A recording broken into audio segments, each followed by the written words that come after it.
Another very common type of link that you're going to want to add to your websites are links to other sites. Now, we know how to tie your site together and bring it all into one big package so you can link from one page to another and back again. But what if you want to link to other sites? So going back to my HTML here, I now want to, on my other sites page, add some stuff. Okay, so here's my other sites page, and this is supposed to be a link to another website. So I'm going to show you now how to link to my website using this. Once again, it's an ahref tag. And on the other end, I'm going to end it. And now, and by the way, you can leave this. It just won't go anywhere. That'll create a link and you can test it and see that it turns blue and you got your syntax right. It just won't go anywhere. What you cannot do, don't follow, is just do a www.volkergall.com. That won't work. It will see this. Remember that Windows nowadays allows you to have file names with multiple extensions. It sees this as trying to find a file called www.volkergall with the extension .com. A file within your website, and that doesn't exist. So what you have to include at the beginning of this is the HTTP or the HTTPS, if it's a secure site that you're jumping to, so that the browser knows that this link is going to this site. Now when we go to my site, we also want to go to the MSTC folder because that's where the index file is. It's the same address you've been putting in the browser, right? Do the same thing here, just don't forget the http://. That's the syntax for those sites. Paul? Do you need the three W's? I do it. Do you need them? Try it. Definitely need it if it no longer starts with www. In a browser, you don't need it because if you don't put it in the front and it can't find volkergall.com, then it puts the www in the front for you and checks to see if that works. If you don't put it in there, the browser has to try it without first. Because nowadays, websites could be called volkergall.mstc.edu with no www in it all. And so the browser has to go through the process. I'm sure it works, but I'm also sure that it has tried to find volkergall.com and said, no, I didn't find that. I wonder if he meant www. And if you're typing the link in here, why not make it easier? I mean, if you're using a browser personally and you want to type, save yourself 4 keystrokes, yeah. Right. But if you're putting the link in here, I'd make it as accurate as possible. So let's save that, F5. I don't need to refresh. I need to go to the other page. Okay, and there's my link to the other site. And off it goes. Now the one thing I don't like about this is notice that my page, my other sites page is now gone. And if I navigate around in here for a while and look around, now, how many times do I have to hit back to get back to the other page site, my site, which is where I came from. So it's a little later, right now I can just hit back and it works fine. But if you navigate through the Volkergall site for a while, you're going to hit back an awful long time to get back to where you were. What I recommend, it's a little later in my notes, and not all the website gurus agree with me, but what I recommend is if you make a link to another site away from your website, that you add a target attribute.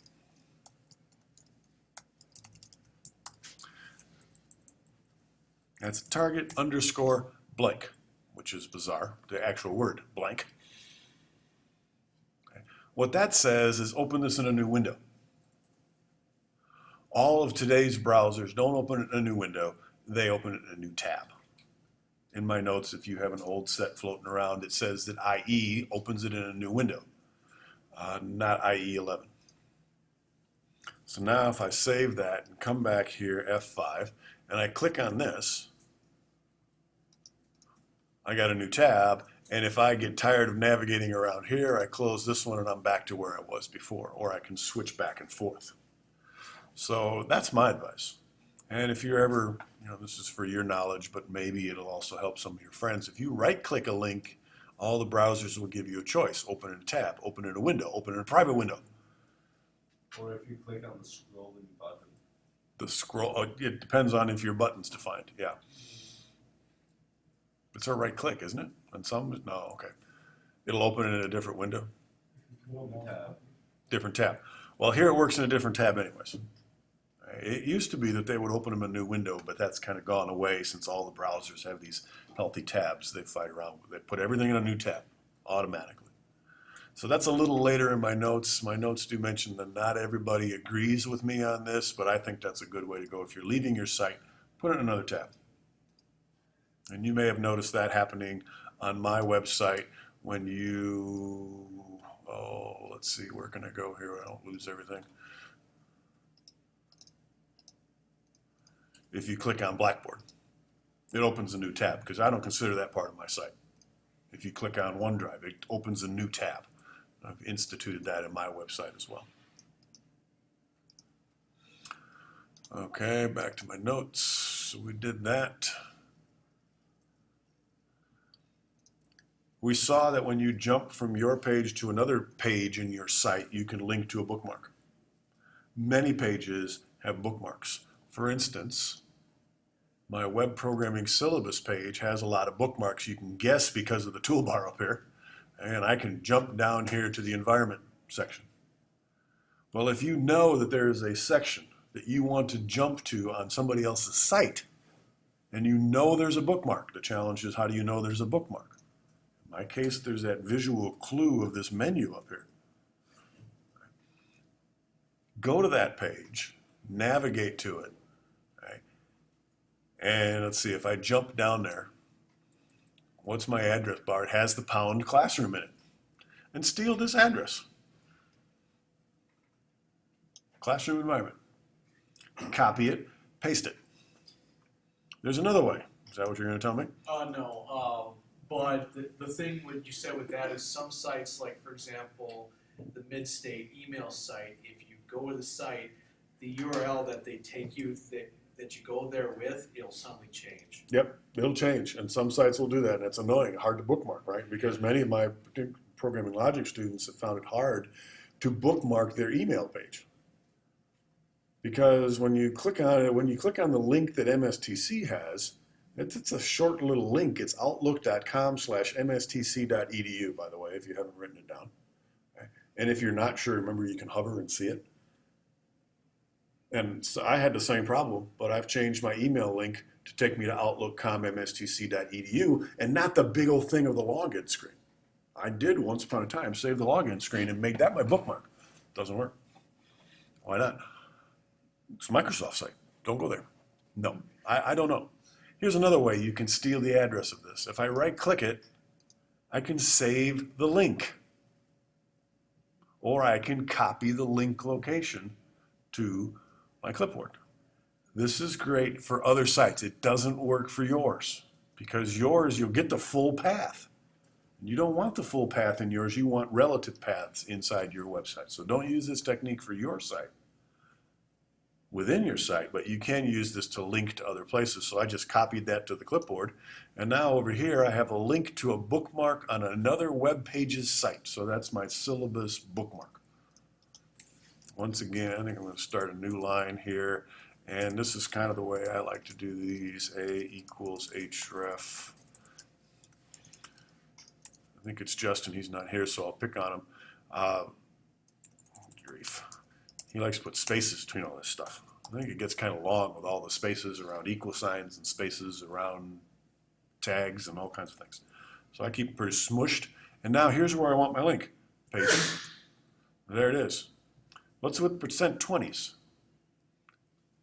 That's not, they're spaces. That's not 20. That's a hexadecimal 32, which is the ASCII character code for a space. And some programs, many websites will put that in there so that it's no confusion about spaces. I found if you type them in here with spaces, it doesn't. Take the %20s out, put in spaces, doesn't matter. That's the end of my link. And I need to end it. Could indent this again if you wish. Whoops, almost blew that. There's my end A after the end list item. That's not good. So that goes up there and this comes down. Because it's getting kind of long, I split it. But notice the address is still HTTP. Notice the www is gone. The browser reported that to me. Personally, I'm putting that back in again. And this is a challenge. How do you get in there? You got an arrow to it. You can't just touch it because that'll put it in there. I'll put it back in because I think it'll get there just a smidge quicker. Programming logic syllabus.php pound classroom environment. So, with any luck, refresh this page, take me to another page's website. It should take me to my syllabus and immediately to the environment page, section of that syllabus. So that can be done. I'm going to ask you to do it. You may not use my web programming syllabus, but I have a few other classes, syllabi stuff. Just don't use that one. I don't want you just copy and pasting. That's no fun. You got to figure out how to get that stuff in there. I do want that to stay in the same page. So once again, target equals underscore blank.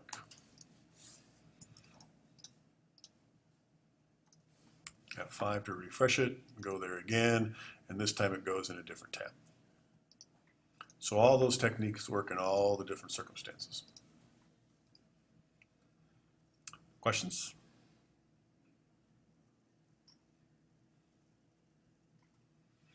And that was kind of short, so I think I'm going to lump email in with this recording here. To create an email link, you use a mail to : instead of an HTTP. So here's my email Volcker link. I want to go to that. That's down here. There it is. Create a link just like the others. href equals. End it.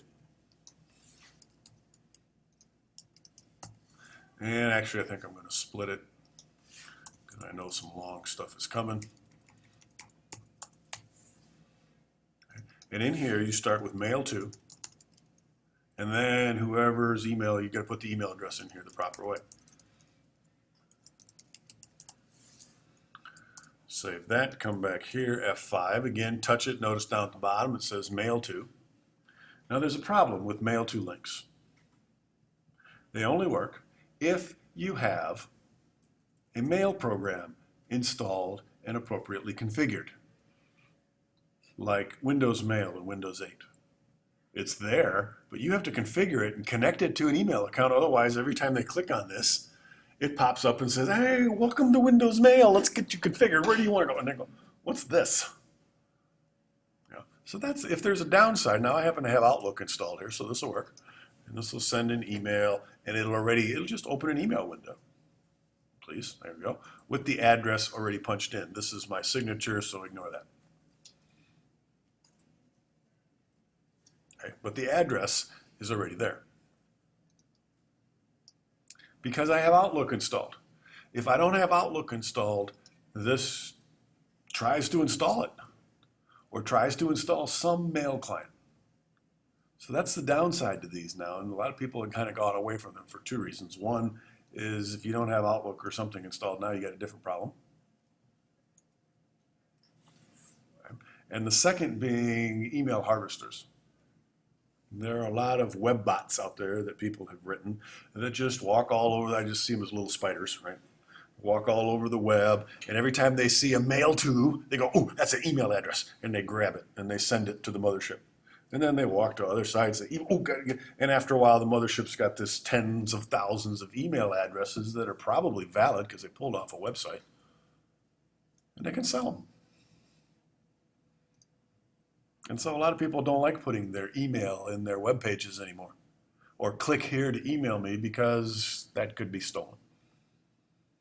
The solution to that, probably the easiest solution, is to use a drawing program, make an image of your email address, just type it in the drawing program and then take a picture of it and paste that into your website. The harvesters can't grab that. The downside is that whoever wants to email you then has to literally manually type all those letters to send you an email. The good news is if they're using Gmail, Yahoo, Hotmail, whatever, what's the Mozilla version of it? Firebird, or I don't even know what it But anyways, whatever email client they're using, even if it's not installed, they can type your address in and go. So these kinds of links, you don't find them quite as often. I still use mine at Midstate. Somebody wants to harvest my address, go ahead. Ends up in my junk mail anyways. Okay. So you can create those. If you wish, you can make them a little more elaborate. What if you want to, if the person is emailing you, you must know the subject of the email, add a question mark. And you can keep going on the same line. I'm going to split at this point and say that the subject equals, and my instinct here is to type quotes. Don't. Just type the subject.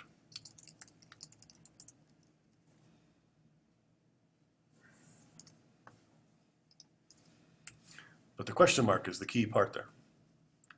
And now it didn't do it. Bummer. What did I do wrong?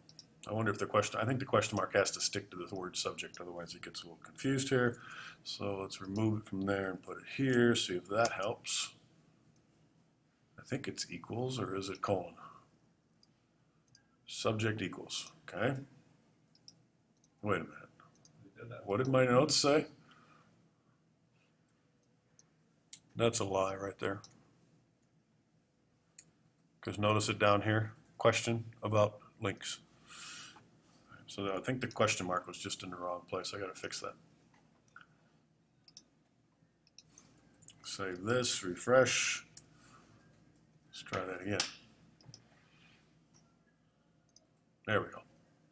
Question about links. Okay. And you can and often if somebody's clicking a link on your website, it's because you said click here to get more information, or click here to tell me there's something wrong with my site, or click here to report a dead link. Well, then put the subject in there. There's a dead link, click. If you wish, and this is a little less common, you can also add body text. This one is preceded with an ampersand, and unfortunately I didn't do that right. Let's move this down. Has to be inside the quotes. This is all part of the href, ampersand, and notice the color coding was helping me out there. It was black and it shouldn't have been. And then you do body equals and whatever you want.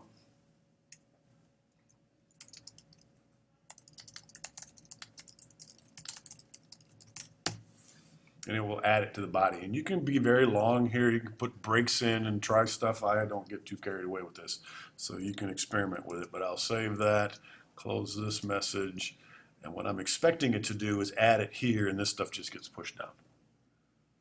This is just my Microsoft Outlook signature that I use, so I don't have to type things over and over and over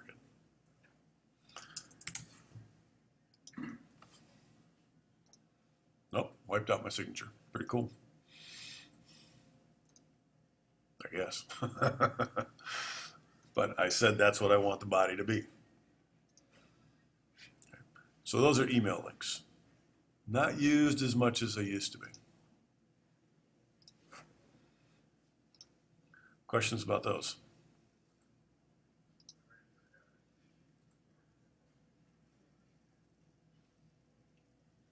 Here's that concern about the email harvesters. Okay. And there's the concern about what if you're using Gmail, or what if you're using Hotmail, or what if you're using, then all of a sudden these don't work. These do not link to your web email account. Because I don't know how the browser would know. How would this page know that when I check email, I go to Gmail? Or when I send email, I go to Gmail? How would they know? I don't think they can.